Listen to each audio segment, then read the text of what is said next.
ডাক দিলেই ছুটে আসে ইঁদুর, খাবার খেয়ে যায়, আবার নিজের মতো করে চলে যায়।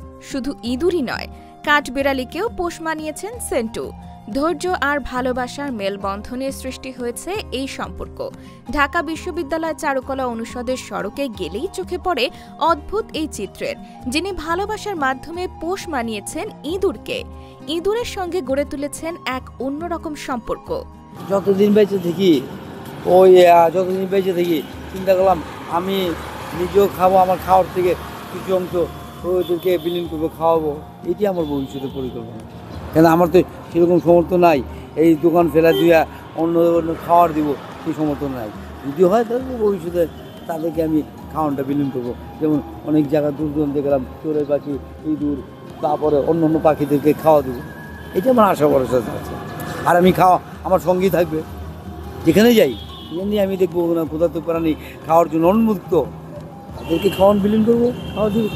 আমি তো আশেপাশের লোক যদি মনে এদেরকে বা অনেক পশু পাখিদের দূর দূর করে ছাড়ায়, এটা তার ব্যক্তিগত ব্যাপার। তার ব্যক্তিগত ব্যাপার নিয়ে আমি মন্তব্য করতে চাই না।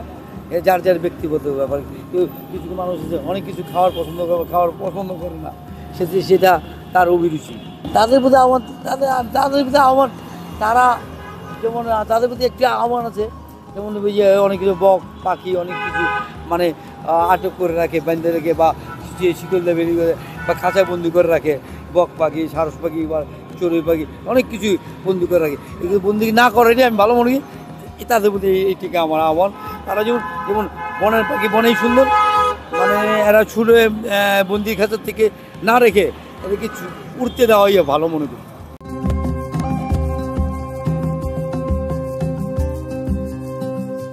আজকের দিনে যখন প্রাণীদের প্রতি সহানুভূতি ক্রমেই হারিয়ে যাচ্ছে, তখন সেন্টুর মতো মানুষেরা আমাদের চোখে আঙুল দিয়ে দেখিয়ে দেন ভালোবাসলেই সম্ভব সম্পর্ক গড়ে তোলা।